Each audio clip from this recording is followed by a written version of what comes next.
서불과 차, 서복은 불로초 캐러 한반도에 오지 않았다. 2. 양아리 서불과 차. 서불이 한국을 방문했다고 제시하는 결정적인 증거는 경남 남해군 상주면 금산기슭의 거북바위 위에 서불제명각자 또는 서불이 이곳을 지나가다라는 의미의 서불과차문이라 불리는 석각이다. 남해도 상주의 수욕장이 내려다 보이는 금산기슭의 금산사역 부소암 아래에 있는 7m, 4m의 평평한 바위 위에 1m, 50cm의 넓이로 새겨져 있다. 필자가 제2의 김정호로 불리는 고 이영석 박사와 이곳을 여러 번 찾았는데 이곳을 자주 방문했던 이영석 박사도 쉽사리 찾지 못할 정도로 외진 곳에 있었다. 근래 인근 지역을 관광 자원으로 개발한다는 곳이지만 거북바위에 새겨져 있는 암각문이 예전부터 서불이 각자한 것으로 알려진 것은 위창 오세창 선생과 관련이 있다. 오세창 선생의 아버지인 오경석이 암각의 탁본을 1860년에 중국으로 가져가 당시 중국의 금석학 전문가에게 감식을 의뢰한 결과 서불과차라고 해석했다는 것이다. 일반적으로 암각화는 절벽이나 경사진면에 있는데 이것은 얼핏 보아서는 쉽사리 눈에 띄지 않는 산비탈에 박혀있는 아주 평범한 바위 상부에 각자되어 있다는 점이 특이하다. 학자들에 따라 선사시대의 암각화 일종으로 보기도 하는데 이곳 안내 표지판에는 다음과 같이 소개되어 있었다. 남해 상주면 양아리 거북바위라 불리는 이 바위에 새겨진 문자 또는 문양은 일반적으로 서불이 이곳을 지나다라는 의미의 서불과차로 해석되었다. 옛날 중국을 통일한 지시 황제가 시정 서불에게 동남동녀 500명을 주며 불로초를 구해오라고 하여 서불이 이곳까지 오게 되었다. 그러나 서불은 세상에 늙지 않게 해주는 풀이 어디 있겠는가라고 하며 이곳에서 사냥만 즐기다가 떠났다. 그때 서불은 자신이 이곳에 왔음을 후세에 남기기 위해 이 문자 또는 그림을 새겼다는 것이다. 구례의 서시천과 지초봉도 서불과 연관이 있다고 설명된다. 서불이 이들 지역을 방문한 후 섬진강의 지류인 서시천, 서시천의 지류를 지천, 그리고 영신지가 자란다는 방장산의 서쪽 봉우리를 지초봉이라고 부르기 시작했다는 것이다. 양아리 암각이 워낙 유명세를 타고 있으므로 이 암각에 대한 기록은 여러 글에서 보인다. 우선 조선시대의 이맥이 1520년경에 편찬한 태백일사에 이에 대한 다음과 같은 기록이 있다. 남해현 낭아리에 암벽에 신시고각이 있다. 남해현 낭아리 계곡에 있는 바위 위에 신시고각이 있는데 그 글은 환웅이 사냥을 나가서 삼신에게 제사를 지냈다는 내용이다. 최초원이 일찍이 신지가 새겨진 옛 비석을 찾았는데 낭아리의 암각이 그것의 실제 흔적이다. 소문에는 남해도 낭아리의 계곡과 경박호 선출령과 오소리 바깥의 돌 사이에서 언젠가 조각을 발견하였는데 범저도 아니고 전저도 아니어서 사람들이 쉽사리 해독하지 못한다. 19세기 학자 오경석은 이것을 초기 한자인 상형문자로 보아 서식이배, 즉 서불이 일어나서 솟아오르는 태양에 예를 들였다는 말을 새긴 것으로 보았다.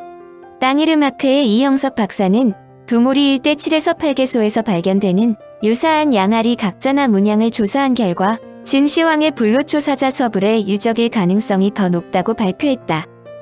이 박사가 제시하는 근거는 다음과 같다. 1. 제주도 정방폭포 암벽의 서불 관련 문자와 형태가 비슷하다. 그리고 이를 뒷받침하는 역사적인 문헌과 기록이 남아있다. 2. 중국 사마천의 사기나 남원 광안루의 거북사상과 이곳의 명칭이 일치한다. 3. 서불이 출발했던 중국의 낭야와 상주의 양아리 지명이 유사하다. 4. 창일의 조정문자나 갑골문자 등 고대문자의 발상지가 중국 낭야 인근이다.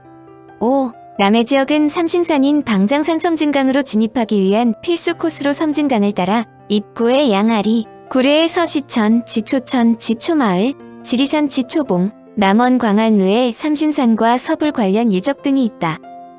6. 이웃한 사천시의 늑도 지역에서 발굴된 한나라 때의 유적과 유물 등 중국과의 교류한 흔적이 남아있다. 7. 이익의 성우사설, 안정복의 동사강목 등의 서불에 관한 구체적인 기록이 남아있다.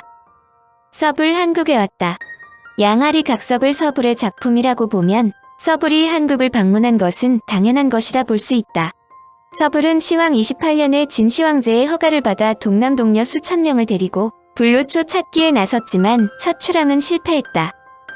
한국 측의 설명에 따르면 그 후 2차 대규모 선단을 거느리고 출항했는데 한국 남해의 영악인 보타산, 지금의 금산 산하 앵강만의 포구 벽년포와 두모포에 기착하였다. 이들은 이곳을 중심으로 수년간 불로초를 찾다가 당시 상륙한 지점에 암각문을 새긴 후 다음 목적지로 출발했다는 것이다. 서불이 정말로 한국을 찾아왔다면 한국인들이 가장 알고 싶어하는 것은 한국의 삼신산이 어디에 있느냐는 점이다. 서불이 삼신산이 있는 곳으로 선단을 움직였을 것임은 자명한 사실인데 이에 대한 자료는 사마천의 사기를 비롯하여 여러 사료에 등장한다. 사기회남 형산열전에 다음과 같은 글이 있다. 서불로 하여금 바다에 들어가 신선에게 기이한 물건을 구하게 하니 그는 돌아와 거짓으로 말하기를 신이 바닷속의 대신을 만났는데 내가 서왕의 사자이냐 묻기에 신이 그렇습니다. 라고 대답하자 너는 무엇을 구하느냐라고 묻기에 수명을 연장시키는 약을 원합니다. 라고 대답하였더니 그 신은 너는 진왕의 애가 박하여 그 약을 볼 수는 있으나 얻어 취하지는 못할 것이다 라고 하고는 바로 신을 데리고 북남쪽에 있는 복례산으로 갔습니다. 영지초로 이루어진 궁궐이 보이고 사자가 있었는데 구릿빛의 용의 형상이었으며 그 광채가 하늘까지 비추었습니다. 그래서 신이 재배하고 마땅히 어떤 예물을 바쳐야 합니까? 라고 묻자 해신은 양가집 사내아이와 계집아이 그리고 백공들의 제품을 바치면 그것을 얻을 수 있다고 하였습니다. 라고 하였다. 진시황이 크게 기뻐하며 동남동녀 3,000명을 보내고 갖가지 오곡과 백공들의 제품을 가져가게 하였습니다. 서불은 평안과 넓은 곳을 얻어 그곳에 머물러 왕이 되고 돌아오지 않았습니다. 서불에 관한 이야기는 한서교사지에도 나오는데 여기서는 삼신산이 발해 안에 있다고 적었고 괄지지에는 단주가 동해 안에 있다고 적었다. 호안서 동이 외지조에 보다 구체적으로 나타난다. 회계의 바다 밖에 동지인이 있는데 20여 나라로 나뉘어져 있다. 또 이조와 단주가 있다.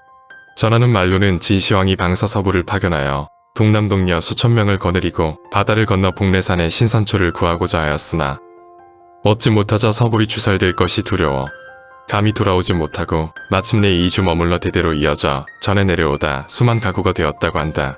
사람들은 때때로 회계의 저자거리에 나온다. 회계에 동려한 사람이 바다를 건너다 태풍을 만나 표류하여 단주에 다다른 적이 있다고 한다. 그곳은 아득히 멀어 얽내할 수 없다. 호안서에는 심영의 임해수 토지를 인용한 또 다른 기록이 있다.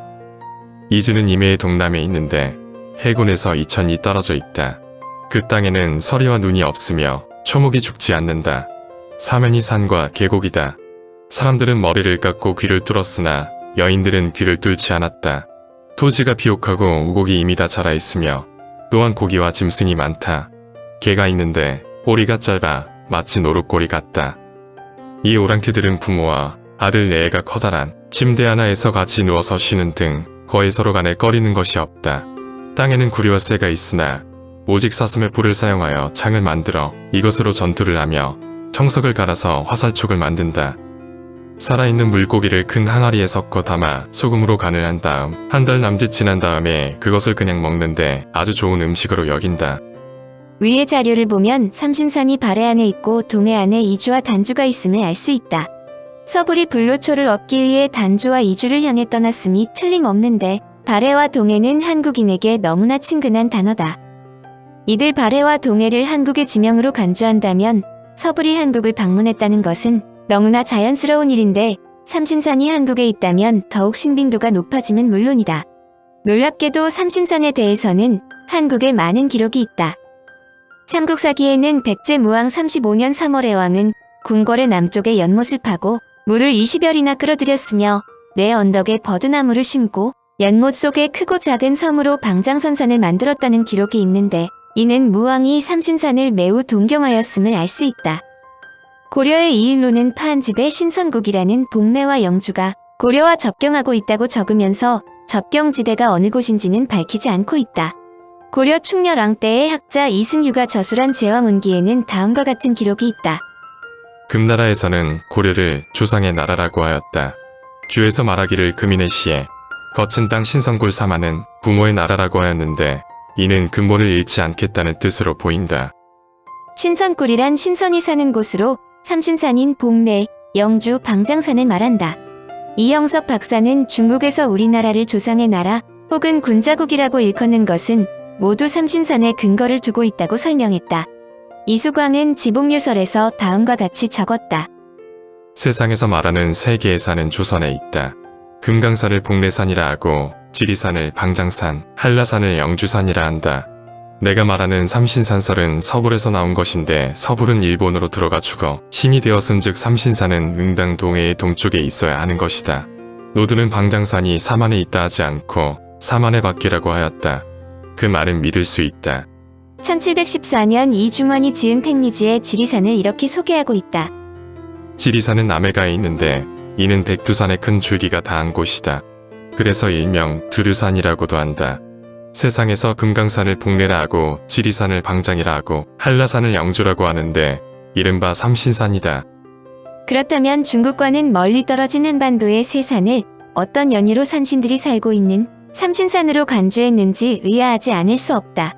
삼신산에 대한 기록은 중국 상고의 지리서인 산해경에 나온다. 동해의 박대학은 소호의 나라이다. 소호가 전욱임금을 이곳에서 키우고 그때의 검은고를 버려두었다. 감산이라는 곳이 있어 감수가 여기에서 나와 감해를 이룬다. 여기에 대학이란 삼신산이 있는 곳을 말한다. 발해의 동쪽으로 몇 억마일이나 되는지는 알지 못하지만 그곳에 대학이 있는데 실은 바닥이 없는 골짜기여서 그 아래엔 바닥이 없으며 그곳을 귀어라 부른다. 온 세상 팔방의 물과 은하수에 흐르는 물이 모두 그곳으로 흘러들지만 물은 늘지도 않거니와 줄지도 않는다. 그 가운데에 5개의 산이 있는데 첫째는 대여요, 둘째는 원교요, 셋째는 방호요, 넷째는 영주요, 다섯째는 복례이다. 그 산들은 높이와 둘레가 3만 리이며 그 꼭대기에는 9천리 넓이의 평평한 곳이 있다. 산들 중간의 거리는 7만 리인데 그곳에서는 이웃처럼 지내고 있다. 그 위에 누대와 궁관들은 모두가 금과 구슬로 되어 있고 그 위에 새와 짐승들은 모두가 순백색이다. 주옥으로 든 나무들은 모두가 떨기로 자라고 있고 그 꽃과 열매들은 모두 맛이 좋아서 그것을 먹으면 누구나 늙지도 않고 죽지도 않는다 한다.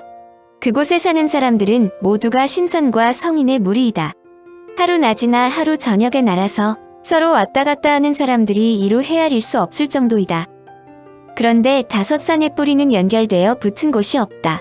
언제나 조류와 물결을 따라서 올라갔다 내려왔다 하여 잠시도 멎어 있는 일이 없다. 신선과 성인들은 이것을 근심하여 그 사실을 상제께 호소하였다. 상제는 서극으로 흘러가 버리어 여러 성인들이 살 곳을 잃게 될까 두려워하시어 곧 우강에게 명하여 큰 자라 15마리로 하여금 머리를 들고 그것들을 이고 있게 하였다. 6만 년 만에 한 번 교대하도록 되었다. 5산은 이에 비로소 안정되었다. 용백의 나라에는 대인이 있어서 발을 들어 몇 발자국 가지도 않아서 5산이 있는 곳에 다다랐다. 그는 한 낚시로 6마리의 자라들을 연달아 낚아가지고 모두 짊어진 다음 잽싸게 그의 나라로 돌아와 그것을 구워 가지고는 뼈를 세며 작다고 생각하였다. 이에 대여와 원교의 2산은 북극으로 흘러내려가 대 속에 가라앉아서 옮겨오는 신선과 성인들이 수억을 헤아릴 정도였다.